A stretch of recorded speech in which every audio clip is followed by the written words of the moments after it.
നമസ്കാരം, ഞാൻ മഞ്ജു പിള്ള. കുറച്ച് ദിവസങ്ങളായിട്ട് എൻ്റെ ഒരു വീഡിയോ കിടന്ന് കറങ്ങുന്നുണ്ട് ഇവിടെ. മഞ്ജു പിള്ള പോത്തുകം തുടങ്ങി പറഞ്ഞിട്ട്. ശരിയാണ്, ഞാനൊരു ഫാം സ്റ്റാർട്ട് ചെയ്തു. ആറ്റിങ്ങൽ അവനാഞ്ചേരി കൈപ്പറ്റി ബുക്കിലാണ് എൻ്റെ ഫാമുള്ളത്. എൻ്റെ ഫാമിൻ്റെ പേര് പിള്ളാസ് ഫാം ഫ്രഷ് എന്നാണ്. തീറ്റച്ചെലവ് കുറയ്ക്കാന്ന് പറഞ്ഞാൽ പുളിയരി കൂടുതലും കൈത്തീറ്റ ഒഴിവാക്കിയിട്ട് പുല്ല്, പച്ചപ്പുല്ല് അങ്ങനെയുള്ള തീറ്റകൾ കൊടുക്കുന്നതാണ് ഏറ്റവും നല്ലത്. ചെള്ളിലുള്ള മരുന്ന് ചെയ്യണം, വിരഗുളിക കൊടുക്കണം. ഇത്രയും ശ്രദ്ധിച്ചാൽ മതി പോത്തിനെ സംബന്ധിച്ചിടത്തോളം. ഇപ്പോൾ രാവിലെ ഒരു തീറ്റ കൊടുത്തിട്ട് രാവിലെ മുതൽ വെള്ളത്തിൽ കിടക്കാൻ സൗകര്യം ഉണ്ടെങ്കിൽ അത് ഏറ്റവും നല്ല കാര്യമാണ്. എല്ലാവരും IT-കാരൻ്റെ മനസ്സിലുള്ള ഒരു ആഗ്രഹമാണ് ഒരു ഫാം. ഫ്രണ്ട്സുമായിട്ട് ഹരിയാനയിൽ പോയി മുറ ബ്രീഡിനെ പറ്റി കൂടുതലായിട്ട് പഠിച്ചു. ആ സമയത്ത് എനിക്ക് തോന്നുന്നു ഈ തെക്കൻ സൈഡിലോട്ട് ആദ്യമായിട്ട് മുറ ബ്രീഡിനെ ഇൻട്രൊഡ്യൂസ് ചെയ്തെന്ന് ഞങ്ങളാണെന്ന് തോന്നുന്നു. ഒരു ഫാം എന്നുള്ള രീതിക്ക് ഇൻട്രൊഡ്യൂസ് ചെയ്ത നമ്മളായിരുന്നു. അപ്പം ഒരു പശുവിനെ വളർത്തുന്നതിനെക്കാട്ടിയും റിസ്ക് കുറവാണ് പോത്തിനെ വളർത്തുന്നത്. ഒരു മാസം ഈ ഫാമിൽ മാക്സിമം പോയി കഴിഞ്ഞാൽ 100 പോത്തുകുട്ടികളെ കൊടുക്കുന്നുള്ളൂ. ഒരു പോത്തിനെ വാങ്ങിച്ച് പറമ്പിലോട്ട് വിട്ട് കഴിഞ്ഞാൽ ഒരു വർഷം കഴിയുമ്പോൾ നമുക്കത് വിൽക്കാം, കാശ് കിട്ടും, പ്രത്യേകിച്ച് എഫേർട്ടൊന്നും ഇല്ല എന്നുള്ള ഒരു മൈൻഡ് സെറ്റിലാണ് വരുന്നത്. അങ്ങനെയാണ് ഇൻവെസ്റ്റ് ചെയ്യാൻ വരുന്നത്. പോത്ത് വളർത്തുമ്പോൾ ഈസി അല്ല. മാഡം വരാറുണ്ട്. ഇപ്പോൾ കുറച്ചായിട്ട് അല്പം തിരക്കാണ്. 1-2 മൂവി ഇറങ്ങിയിട്ടുണ്ട്. സോ അതുകൂടാതെ പുതിയ പ്രോജക്റ്റും കമ്മിറ്റ് ചെയ്തിട്ടുണ്ട്. അതിൻ്റേതായിട്ടുള്ള ഒരു സ്കെഡ്യൂൾ ടൈറ്റ് കാരണം ഇപ്പോൾ അധികം ഇങ്ങോട്ട് വരുന്നില്ല. എങ്കിലും മന്ത്ലി വൺസ് ഇവിടെ വന്ന് എല്ലാം റിവ്യൂ ചെയ്യുന്നുണ്ട്.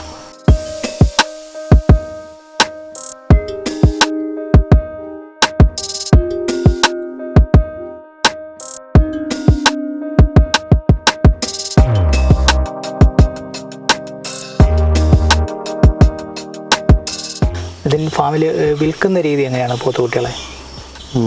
നമ്മൾ മെയിനായിട്ട് ചെയ്യുന്ന മുറ ബ്രീഡാണ്. പോത്തിൽ ഒരുപാട് ബ്രീഡുണ്ട്. മുറയുണ്ട്, നീലിരവിയുണ്ട്, ജാഫർബാദിയുണ്ട്, നാടനുണ്ട്. നമ്മുടെ നാട്ടിൽ തന്നെ ഒരുപാട് വെറൈറ്റി ഓഫ് ബ്രീഡുണ്ട് കേരളത്തിനകത്ത് തന്നെ. നമ്മളിപ്പോൾ മുറ ബ്രീഡിൽ ബെസ്റ്റ് കുട്ടികളെയാണ് നമ്മൾ കൊണ്ടുവരുന്നത്. സോ ഈ മുറ ബ്രീഡ് അവൈലബിൾ ആയിട്ടുള്ളത് കൂടുതലും നോർത്ത് സൈഡാണ്. നമ്മളിപ്പോൾ കളക്ട് ചെയ്യുന്നത് ഹരിയാന, കർണാൽ, പട്ടോടി അങ്ങനെയുള്ള സ്ഥലങ്ങളിലാണ്. അവിടെ കൂടുതലും മുറ ബ്രീഡ് മാത്രമാണ്. മുറ ബ്രീഡിൻ്റെ മെയിൻ ഏരിയ ആണെന്ന് പറയാം. സോ നമ്മൾ അങ്ങനെയുള്ള ഏരിയകളിൽ പോയിട്ട് മാക്സിമം ക്വാളിറ്റിയുള്ള കുട്ടികളെ സെലക്റ്റീവായിട്ട് കൊണ്ടുവരികയാണ് ചെയ്യുന്നത്. അത് പലരും പറയുന്നുണ്ട് ഫാമേഴ്സിൻ്റെ നിന്ന് എടുക്കുന്നുണ്ട്, ചന്തകളിൽ നിന്ന് എടുക്കുന്നുണ്ട്. നമ്മൾ അങ്ങനെയല്ല നോക്കുന്നത്. നമ്മൾ എങ്ങനെയാണ് ക്വാളിറ്റി എവിടെയുണ്ട് എന്നുള്ളതാണ്. പലരും പറയും ഫാമേഴ്സിൻ്റെ നിന്ന് നമുക്ക് ഓടി നടന്ന് വാങ്ങാൻ പറ്റത്തില്ല എന്നുള്ളത്. ശരിക്കും അത് സത്യമാണ്. കാര്യം ഓരോരോ വീടുകളിൽ പോയി നമുക്ക് ഓരോരോ കുട്ടികളെ കളക്ട് ചെയ്യുക എന്ന് പറയുന്നത്, അതിനകത്ത് ട്രാൻസ്പോർട്ടേഷൻ പല ഏരിയയിൽ പോകണം. ഇപ്പോൾ ട്രിവാൻഡ്രത്തുള്ള ഒരാൾ നല്ലൊരു കുട്ടിയുണ്ടെന്ന് പറഞ്ഞ് കൊല്ലത്ത് പോയി വാങ്ങിച്ചിട്ട് വരുമ്പോഴത്തേക്ക് അതിന് എക്സ്പെൻസ് കൂടും. സോ ഇത് ഒഴിവാക്കാനായിട്ട് ലോക്കലി നമുക്ക് ഒത്തിരി സ്റ്റാഫുണ്ട് അവിടെ എന്ന് പറഞ്ഞാൽ ഈ നല്ല കുട്ടികളെ കളക്ട് ചെയ്യാൻ വേണ്ടിയിട്ട്. അത് ചന്തയിൽ നിന്നായിരുന്നാലും ശരി, ഫാമേഴ്സിൻ്റെ കയ്യിൽ നിന്നായിരുന്നാലും ശരി, എവിടെ നിന്നായിരുന്നാലും ശരി, നമുക്ക് കണ്ട് ബോധ്യപ്പെട്ട് കഴിഞ്ഞാൽ അവരാണ് നമുക്ക് കളക്ട് ചെയ്ത് കൊണ്ടുതരുന്നത്. സോ നമുക്ക് ഹരിയാനയിൽ തന്നെ ഒരു ഫാമുണ്ട്. സോ ഈ ഒരു ഫാമിൽ നമ്മളിതെല്ലാം ലോക്കലി പർച്ചേസ് ചെയ്ത് കളക്ട് ചെയ്ത് നിർത്തും. അതിന് ശേഷം ഒരു 80-85 പീസ് വരുന്ന സമയത്ത് അവിടെ നിന്ന് ട്രാൻസ്പോർട്ടേഷൻ സ്റ്റാർട്ട് ചെയ്യുക എന്നുള്ളതാണ്. അത് അവിടെ നിന്ന് കൊണ്ടുവരുന്നതിന് മുന്നേ തന്നെ അവിടെ ഒരു മെഡിക്കൽ ചെക്കപ്പ് ഉണ്ടായിരിക്കും. ഈ ഹെൽത്ത് ചെക്കപ്പ് എന്ന് പറയുന്നത് വെറുതെ പ്രൊഫൈൽ ബൂസ്റ്റ് ചെയ്യാൻ പറയുന്നതല്ല. കാര്യം എനിക്ക് അവിടെ നിന്ന് ഒരു കുട്ടിയെ ട്രാൻസ്പോർട്ടേഷൻ ചെയ്ത് നാട്ടിലെത്തിക്കാനായിട്ട് 8 ദിവസം മിനിമം എടുക്കുന്നുണ്ട്. അപ്പോൾ ഈ 8 ദിവസം ട്രാവൽ ചെയ്ത് നാട്ടിലെത്താനുള്ള ഹെൽത്ത് അതിനുണ്ടെങ്കിൽ മാത്രമേ എനിക്ക് അവിടെ കൊണ്ടുവന്നിട്ട് കാര്യമുള്ളൂ. അല്ലാത്ത പക്ഷം അത് നാട്ടിലെത്തുന്ന സമയത്ത് ഡാമേജോ അല്ലെങ്കിൽ ചത്തുപോകാനായിട്ടുള്ള ചാൻസ് ഉണ്ടെങ്കിൽ എന്നെ സംബന്ധിച്ചിടത്തോളം എനിക്ക് ലോസാണ്. സോ അത് മേക്ക് ഷുവർ ചെയ്യാനായിട്ട് ഹെൽത്തി ആയിട്ടുള്ള കുട്ടികൾ മാത്രമേ നാട്ടിലെത്തിക്കുന്നുള്ളൂ. അതിന് വേണ്ടിയിട്ട് അവരൊരു ചെക്കപ്പ് കാര്യങ്ങളെല്ലാം കഴിഞ്ഞ് ഹെൽത്തി ആയിട്ടുള്ള കുട്ടികൾ മാത്രമാണെങ്കിൽ അതിന് വേണ്ടിയിട്ടുള്ള വാക്സിനേഷനോ പ്രിക്കോഷനോ കാര്യങ്ങളൊക്കെ ഉണ്ടെങ്കിൽ അതെല്ലാം ചെയ്ത് കഴിഞ്ഞിട്ടായിരിക്കും ട്രാൻസ്പോർട്ടേഷൻ ചെയ്യുന്നത്. അത് നാട്ടിൽ വന്നതിന് ശേഷം സ്വാഭാവികമായിട്ടും 8 ദിവസം ട്രാവൽ ചെയ്ത് വരുന്നതാണ്. ഇത് നൈറ്റ് മാത്രമേ ട്രാവൽ ചെയ്യത്തുള്ളൂ. അപ്പോൾ ഈ പറയുന്ന പോലെ കംഫർട്ടബിൾ ആയിട്ടുള്ള ഒരു ട്രാവൽ ആയിരിക്കത്തില്ല. അതിന് ക്ലൈമറ്റ് ചേഞ്ച് ഉണ്ടാവും. ഈ പറയുന്ന പോലെ ഫാമിൽ നിൽക്കുന്ന പോലെ അത്രയും വെള്ളം കിട്ടണമെന്നില്ല. അപ്പം പരിമിതികളോട് കൂടിയായിരിക്കും ഇത് ട്രാൻസ്പോർട്ടേഷനിൽ നാട്ടിലെത്തുന്നത്. അതിൻ്റെ സൈഡ് എഫക്റ്റായിട്ട് അതിൻ്റെ ഭാഗമായിട്ട് ഇതിന് ഹ്യൂജ് വെയിറ്റ് ലോസ് വരുന്നുണ്ട്. നമുക്കിപ്പോൾ വരുന്ന കുട്ടികൾ, അപ്പോൾ വലിയ കുട്ടികളൊക്കെ ആണെങ്കിൽ ഏകദേശം ഒരു 10 മുതൽ 30 കിലോ വരെ വെയിറ്റ് ലോസ് വരുന്നുണ്ട്.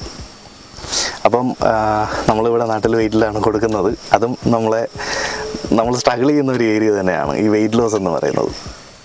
അപ്പം നല്ല കുട്ടികളായിരിക്കും, വെയിറ്റ് ലോസ് വരുമ്പോഴത്തേക്ക് നമ്മൾ പ്രതീക്ഷിച്ച വിലയിൽ കൊടുക്കാൻ പറ്റത്തില്ല. സോ അങ്ങനെ ഒരു ബുദ്ധിമുട്ടിപ്പോൾ വരുന്നുണ്ട്. ടോപ്പ് ക്വാളിറ്റി കുട്ടികൾ വരുന്ന ഒരു സിറ്റുവേഷനിലായത് വരുന്നത്. അതിനുശേഷം നാട്ടിൽ വന്ന് ഒരു ദിവസം ഞാൻ കൊടുക്കുന്നുണ്ട്. അപ്പോൾ ഇത് നെഗറ്റീവായിട്ടും പോസിറ്റീവായിട്ടും പറയാം. ഞാൻ ഒരു ദിവസം നിർത്തിയിട്ട് ഇതിന് വെള്ളം കുടിപ്പിച്ച് വെയിറ്റ് കയറ്റി കൊടുക്കുന്നു എന്ന് വേണമെങ്കിൽ പറയാം. സോ അങ്ങനെയല്ല. ആക്ച്വലി എൻ്റെ ഒരു പോയിന്റ് ഓഫ് വ്യൂവിൽ നമുക്ക് ഈ 8 ദിവസം ട്രാവൽ ചെയ്ത് വരുന്ന കുട്ടികളാണ്. 8 ദിവസം ട്രാവൽ ചെയ്ത് വരുന്ന കുട്ടികൾക്ക് എന്തൊക്കെയാണ് അവിടെ ഈ പറയുന്ന പോലെ ഒരു ഹെൽത്ത് ചെക്കപ്പ് കഴിഞ്ഞിട്ടാണ് വരുന്നത്. എന്നാൽ കൂടി നാട്ടിലെത്തുമ്പോഴോ ഈ 4, 5, 6, 8 ദിവസം വരുമ്പോഴത്തേക്ക് പല സ്ഥലത്തും നമ്മൾ അൺലോഡ് ചെയ്ത് ഫീഡ് ചെയ്ത് തിരിച്ച് കയറ്റുന്നതാണ്. അപ്പോൾ പല സ്ഥലത്തു നിന്നും ഈ എന്താ പറയുക ചെള്ള് അങ്ങനെയുള്ള കാര്യങ്ങളെല്ലാം കോമൺ ആയിട്ട് വരുന്ന. അതായത് ഡേ ടൈമിൽ ഇവരെ പുറത്തിറക്കി നടത്തുമോ? അതെ. ഡേ ടൈമിൽ ഇതെല്ലാം ചൂടത്ത് നമുക്ക് കണ്ടെയ്നറിൽ ട്രാവൽ ചെയ്യാൻ പറ്റും. അതിന് ഒരു പോയിന്റ് ഉണ്ടോ? ഉണ്ട്. ഗോശാലകളുണ്ട്.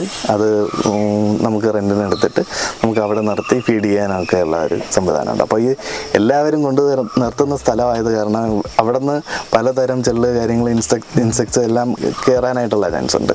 അപ്പോൾ ഇത് കൊണ്ടുവന്നതിന് ശേഷം ഞാൻ ഒരു ദിവസം ഒബ്സർവേഷനിൽ വയ്ക്കും, എന്തെങ്കിലും ബുദ്ധിമുട്ടോ കാര്യങ്ങളൊക്കെ ഉണ്ടെങ്കിൽ. അത് കൂടാതെ തന്നെ ഈ കൊണ്ടുവരുമ്പോൾ തന്നെ ഇതിന് ഡീഹൈഡ്രേഷൻ മാറാനായിട്ടുള്ള മെഡിസിൻസ് കാര്യങ്ങൾ, ക്ഷീണം മാറാനായിട്ടുള്ളത് ഇതെല്ലാം ഞങ്ങൾ ചെയ്യുന്നുണ്ട്. അത് കൂടാതെ നമുക്കൊരു പേഴ്സണൽ ഡോക്ടറുണ്ട്. സോ ഈ ഡോക്ടർ വന്ന് ചെക്കപ്പ് ചെയ്ത് വേണ്ട ഫസ്റ്റ് എയ്ഡ് കാര്യങ്ങളെല്ലാം കൊടുത്ത് അതിനുശേഷം മാത്രമാണ് നമ്മളിത് സെയിൽസ് ഓപ്പൺ ചെയ്യുന്നത്. ഇങ്ങനെയാണ് നമ്മുടെ ഒരു പ്രോസസ്സ് ഇപ്പോൾ മെയിൻറ്റെയിൻ ചെയ്ത് പോകുന്നത്. അങ്ങനെ ചെയ്യുമ്പോഴത്തേക്കുള്ള ഒരു ബെനിഫിറ്റ് എന്ന് പറയുന്നത് കസ്റ്റമറിന് ബുദ്ധിമുട്ട് വരുന്നില്ല. അപ്പോൾ ഒരു കസ്റ്റമർ എൻ്റെ ഒരു പോത്തിനെ വാങ്ങിച്ചുകൊണ്ട് പോയി പിന്നെ അവർ പേഴ്സണലി ഒരു ഡോക്ടറിനെ വിളിച്ച് അതിൻ്റെ ചെക്ക് ചെയ്ത് അതിന് വേണ്ടിയിട്ടുള്ള മെഡിസിനും കാര്യങ്ങളും എല്ലാം എടുക്കുമ്പോഴത്തേക്ക് ഇങ്ങനെ പോയി കഴിഞ്ഞാലും 1000-1500 രൂപ എടുപ്പിച്ച് അതിനകത്ത് വരും. സോ ഞാനിവിടെ ബൾക്കായിട്ട് ചെയ്യുന്ന കാരണം എനിക്ക് ബൾക്കായിട്ട് എനിക്ക് മെഡിസിൻ എടുക്കാൻ പറ്റുന്നുണ്ട്, ഇതിന് കൺസൾട്ടേഷൻ കൊടുക്കാൻ പറ്റുന്നുണ്ട്. ഓൾമോസ്റ്റ് ഫസ്റ്റ് എയ്ഡ് കാര്യങ്ങളെല്ലാം കഴിഞ്ഞു. പിന്നെ അവർക്ക് കൊണ്ടുപോയിട്ട് പിന്നെ ഇമ്മീഡിയറ്റ് ആയിട്ട് ഒന്നും ചെയ്യേണ്ട കാര്യമില്ല. പ്രോപ്പറായിട്ട് ഫീഡ് കൊടുക്കുക, വെള്ളം കൊടുക്കുക, എന്താ പറയുക, പ്രോപ്പറായിട്ട് കെയർ ചെയ്യുക, ഇങ്ങനെയുള്ള കാര്യങ്ങൾ മാത്രമേ ഉള്ളൂ. സോ ഇതാണ് നമ്മുടെ ഒരു പ്രോസസ്സ് ഇപ്പോൾ ഫോളോ ചെയ്തുകൊണ്ടിരിക്കുന്നത്. അതിൽ അത്യാവശ്യം നല്ല ഔട്ട്പുട്ട് തന്നെ വരുന്നുണ്ട്. കസ്റ്റമർ ഫീഡ്ബാക്ക് അധികം ഇല്ല, മീൻസ് ഒരു നെഗറ്റീവ് ഫീഡ്ബാക്ക് അധികമില്ല. അവർ എടുക്കുന്നവർക്കെല്ലാം സാറ്റിസ്ഫൈഡ് ആയിട്ടാണ് പോകുന്നത്. വേറെ ഒരു ട്രാജഡി കേസ് വരുന്നത് വളരെ കുറവാണ്. ഇതിപ്പോൾ പിള്ളാസ് ഫാം അവനവഞ്ചേരി, ആറ്റിങ്ങൽ അവനവഞ്ചേരിയിലാണുള്ളത്. വേറെ എവിടെയൊക്കെ ബ്രാഞ്ചസ് ഉണ്ട്? നമുക്കിപ്പോൾ ഉള്ളത് ട്രിവാൻഡ്രത്ത് ആറ്റിങ്ങൽ അവനവഞ്ചേരിയിൽ, പിന്നെ പെരുമ്പാവൂരുണ്ട്. പെരുമ്പാവൂർ കീഴിലെന്ന് പറയുന്ന സ്ഥലത്താണ്. അതൊരു ഫ്രാഞ്ചൈസിയാണ്. പെരുമ്പാവൂർ ഫ്രാഞ്ചൈസി എന്നുള്ള രീതിക്ക് പിള്ളാസ് ഫാം റൺ ചെയ്ത് പോവുകയാണ്. ഇതിപ്പോൾ അവിടെ തുടങ്ങിയിട്ട് ഏകദേശം 2.5 വർഷത്തോളം ആയിട്ടുണ്ട്. അത്യാവശ്യം നല്ല രീതിക്ക് തന്നെ പോകുന്നുണ്ട്. അത്യാവശ്യം നല്ല കസ്റ്റമർ ഫീഡ്ബാക്ക് തന്നെയാണ്. പിന്നെ ഈ ഒരു ബുദ്ധിമുട്ട് അവിടെയുണ്ട്. നമ്മൾ ഒരുപാട് ക്വാണ്ടിറ്റി അവിടെ ഇറക്കുന്നില്ല, ലിമിറ്റഡ് ആയിട്ടുള്ള സ്റ്റോക്കേ ഇറക്കുന്നുള്ളൂ. നല്ല ക്വാളിറ്റിയുള്ള കുട്ടികൾ മാത്രമാണ് അവിടെ ഇറക്കുന്നത്. അതും മന്ത്ലി ഒരു 100 കുട്ടികൾ എന്നുള്ള രീതിക്കാണ് ഇപ്പോൾ ടാർഗറ്റ് ചെയ്തേക്കുന്നത്. ഈ ഫാമിലെല്ലാം ഒരുമിച്ചാണോ എടുക്കുന്നത്? ഒരുമിച്ച് എന്നുള്ള മീൻസ് ഡിപ്പെൻസ്, ഡിമാൻഡ് അനുസരിച്ചായിരിക്കും വരുന്നത്. എടുക്കുന്നതെല്ലാം ഒരുമിച്ച് തന്നെയാണ്, ഒരു സ്ഥലത്തു നിന്ന് തന്നെയാണ്, ഒരേ രീതിക്ക് തന്നെയാണ് ബാക്കി എല്ലാ പ്രോസസ്സും വരുന്നത്. ഡിമാൻഡ് അനുസരിച്ചിട്ട് സ്പ്ലിറ്റ് ചെയ്ത് നമ്മളവിടെ ഇറക്കുന്നു. ചിലപ്പോൾ അവിടെ ഡിമാൻഡ് ഉണ്ടെങ്കിൽ അവിടെ കുറച്ച് ഇറക്കിയിട്ടായിരിക്കും ഇവിടെ വരുന്നത്, അല്ലെങ്കിൽ സെപ്പറേറ്റ് 2 ലോഡായിട്ട് തന്നെ ഇറക്കുന്നുണ്ട്. പിന്നെ ഇത് കൂടാതെ കായംകുളത്തുമുണ്ട്. കായംകുളത്ത് ജസ്റ്റ് ഒരു ഔട്ട്ലെറ്റ് പോലെയാണ്. ആലപ്പുഴക്കാർക്ക് കുറച്ച് എൻക്വയറി വരാറുണ്ട്. അപ്പോൾ അവർ അവിടെ നിന്ന് ട്രാവൽ ചെയ്ത് ട്രിവാൻഡ്രത്ത് വരുന്നതും അവിടെ നിന്ന് ട്രാവൽ ചെയ്ത് പെരുമ്പാവൂർ പോകുന്നതും കുറച്ച് ഡിസ്റ്റൻസ് കൂടുതലാണ്. സോ അത് കാരണം അവിടെ ഓർഡർ വരുന്നതനുസരിച്ച് മാത്രം ഇറക്കി കൊടുക്കുന്നുണ്ട്. അതൊരു വലിയ ഫാം കൺസെപ്റ്റ് അല്ല, ജസ്റ്റ് ഒരു സെയിൽസ് പോയിന്റ് എന്നുള്ളത്. ഫ്രാഞ്ചൈസി മോഡൽ ചെയ്യുന്നുണ്ടല്ലേ? ഫ്രാഞ്ചൈസി ചെയ്യുന്നുണ്ട്. പിള്ളാസ് ഫാം ഫ്രാഞ്ചൈസി കൊടുക്കുന്നുണ്ട്. ആവശ്യമുള്ള താല്പര്യമുള്ള ആൾക്കാർക്ക് ഡയറക്റ്റ് കോൺടാക്ട് ചെയ്ത് കഴിഞ്ഞാൽ റിക്വയർമെന്റ്സ് അങ്ങനെ എന്തെങ്കിലും ഉണ്ടോ? അവർക്ക് ഇത്ര പ്ലോട്ട് വേണം അങ്ങനെ എന്തെങ്കിലും ഉണ്ടോ? പ്രോപ്പർട്ടി ഓൺ പ്രോപ്പർട്ടിയാണ് ഞാൻ പ്രിഫർ ചെയ്യുന്നത്. ബാക്കിയെല്ലാം ഞങ്ങൾ ട്രെയിൻ ചെയ്യുന്നുണ്ട് എന്താണ് എങ്ങനെയാണെന്നുള്ളത്. പ്യൂർലി ഇൻ ടു ട്രേഡിങ് തന്നെ ആയിരിക്കും.